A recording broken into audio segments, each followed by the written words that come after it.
तो आज के इस एपिसोड 2 में आपका बहुत बहुत स्वागत है। और आज दोनों ही पापा मम्मी वापस हमारे साथ जुड़े हैं इस एपिसोड सेकंड में। तो पहला जैसे हमने चर्चा करी थी कि आपके बचपन की होली और आज की होली को आप कैसे देखते हैं, उसमें मैंने उनसे बेसिक से 4-5 सवाल किए थे। अब थोड़े मेरे सवाल थोड़े सीरियस मोड में जा रहे हैं और उसकी चर्चा मैं थोड़ी पापा से करूँगा और वो बहुत ही सरलता से उसके जवाब देंगे।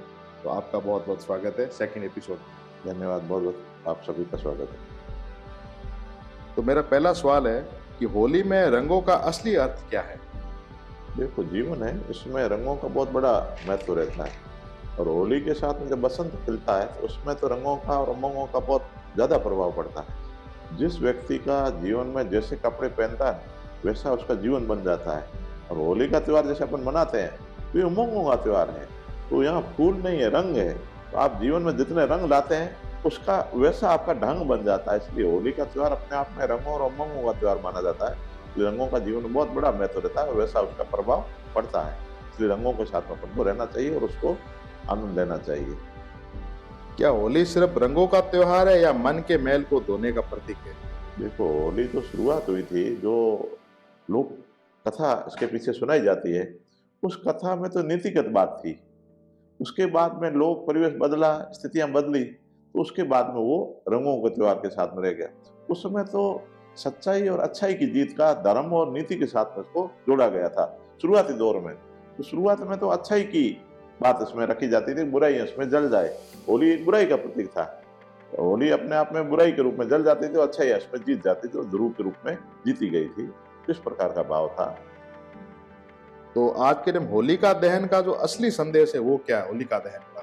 देखो, होली दहन में होलिका स्नान करती थी अग्नि से। वो खुद अग्नि से स्नान करती थी, इसलिए उसके भाव ये था कि मैं जिसको भी लेके जलूंगी तो मैं तो बच जाऊंगी।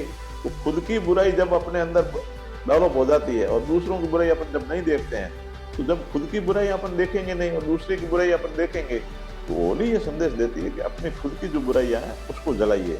दूसरे की बुराई तो उसको खुद को जलाएगी, अपन को जलाने की जरूरत नहीं है। मूल भाव ये कि अपनी जो कमजोरियां हैं, बुराइयां हैं, जो बुरे पक्ष है, उसको अपन इसके साथ में जला दें। ये उसका भाव रहता है।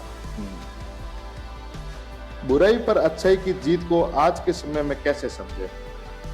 तो जीवन पहले भी अच्छा और बुरा पहले भी चलता है। सतयुग में भी बुराइयां थी और जैसे जैसे द्वापर त्रेता युग आए उनमें भी बुराइयां वैसे ही थी, किंतु पहले नीतिगत प्रधानता थी, धर्म का प्रभाव बोलबाला ज्यादा था।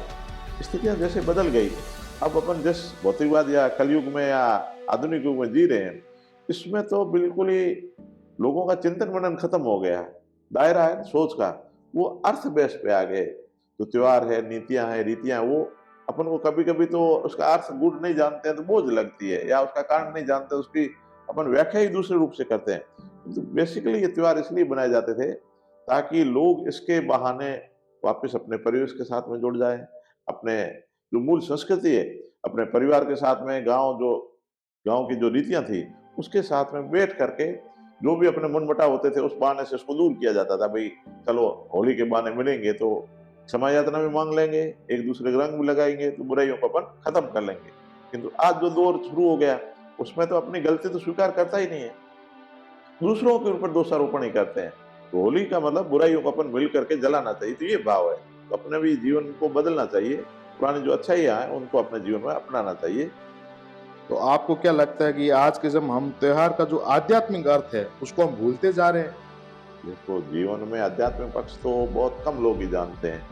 ये जो बेसिक की होली की जो शुरुआत हुई है, ध्रुव को जो संदेश दिया गया था, प्रहलाद। प्रहलाद को जो संदेश दिया गया था, तो कृष्ण भगवान के साथ में इसका जुड़ाव है।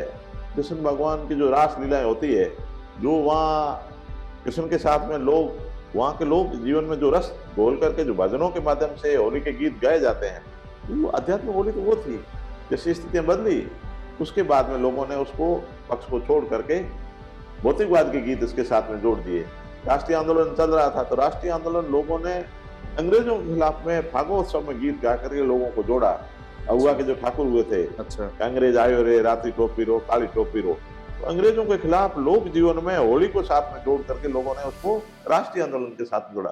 तो जैसे राष्ट्रीय आंदोलन बदला, उसके स्वरूप बदले, आजादी जैसे प्राप्त हो गई, तो उस समय लोगों में एक होली के पर्व को कई रूपों में उसने कई स्थितियों को देखा है। समय स्थितियां बदली, आध्यात्मिक था, समय स्थितियां बदली तो राष्ट्रीय आंदोलन के साथ में जुड़ा, और अब समय स्थितियां बदल गई तो उसका त्योहार फीका हो गया है, लोग उसके साथ में जुड़ कम रहे हैं। आर्थिक साधन देखते हैं, गरीबों की होली रह गई है, लोग उसके साथ में जुड़ते नहीं, रंग नहीं लगाते हैं, साथ में बैठ के खाना नहीं खाते, नहीं तो पूरे गांव में घूम करके सभी गांव में हर करके जा करके मुंह मीठा करते थे। उस प्रकार का जुड़ाव था, वो जुड़ाव अब खत्म हो गया है।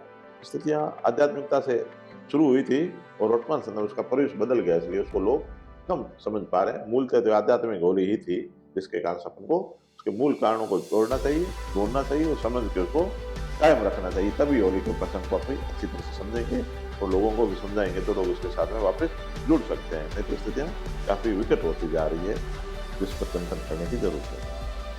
तो आज के एपिसोड के अंदर हमने पापा से पूछा कि जो रंगों के जो अर्थ है और जो बुराई पर अच्छाई की जो जीत हुई है, मतलब उनका क्या उसके ऊपर नज़रिया है और वो उस चीज़ को कैसे देखते हैं। पिताजी ने बहुत ही सरल शब्दों में उसकी व्याख्या करी और इसका मैं आपको बहुत बहुत धन्यवाद देता हूँ। तो कि आप होली में जो आप आज की होली को कैसे देखते हैं?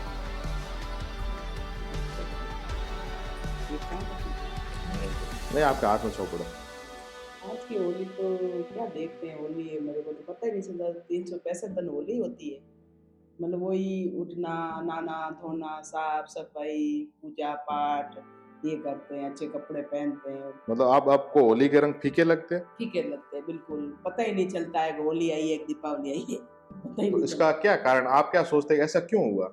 ऐसा हुआ, अभी सब मॉडर्न है, हम्म, मॉडर्न लोग है, कहीं जाना नहीं चाहते हैं, कहीं आना नहीं चाहते हैं। नहीं तो त्योहारों में तो टाइम किसको मिलता था, अब तो खाना बनाया खाया और सो जाते दिन में। नहीं तो हमको तो दिन में टाइम ही नहीं मिलती थी, मतलब ये खाजा बनाओ, हाकड़ियाँ बनाओ, कुछ न कुछ नया आइटम बनाओ, ये रहता था। एक दूसरा के घर जाते थे कि भई ये आज थे कहीं बनावला, मैं कहीं बनावला, तो ऐसे चर्चा होती थी, बातें करते थे, सोने में तो टाइम ही नहीं मिलती थी। आपको लगता है कि जो गांव में आप होली मनाते थे, अब आप जैसे शहरों में आए हो तो ये होली फीकी हो गई है? फीकी होगी बिल्कुल, घर में साफ-सफाई करो, उस साफ-सुथरे दायरे से बाहर ही नहीं निकल पाते हैं, हम्म, बस वो घर में ही रहते हैं, कहीं जाते तो हैं नहीं। गाँव की होली तो गाँव की होती है भई। होली अब तो गाँव में भी बच्चे बाहर आना ही नहीं चाहते, ये क्या है मोबाइल आ गया है, तो इस मोबाइल देखते रहते हैं और उसके में ही रहते हैं, कोई किसी से बात ही करना पसंद नहीं करते थे। पहला तो होली का भई और ही था। त्योहार तो अब सब धीरे-धीरे सब फीका हो रहा है। कहावत थी कि होली मारवाड़ी, दिवाली देशवाली और ईद मियारी बहुत जबरी हुआ ऐसा। तो वो लोग आता था, घर पे आते थे और अब जो देशावर में बैठा है, मारवाड़ वाला मारवाड़ में बैठा है, और होली मारवाड़ की अच्छी होती है।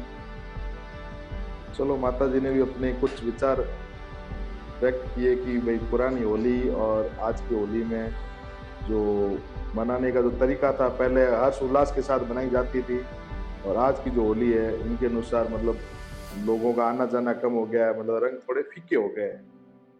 तो चलो, अब अगले एपिसोड के अंदर थोड़ी और चर्चा करेंगे इनके साथ। तो हमारे साथ जुड़े रहिए इसी पॉडकास्ट के अंदर। आपका बहुत बहुत धन्यवाद। धन्यवाद।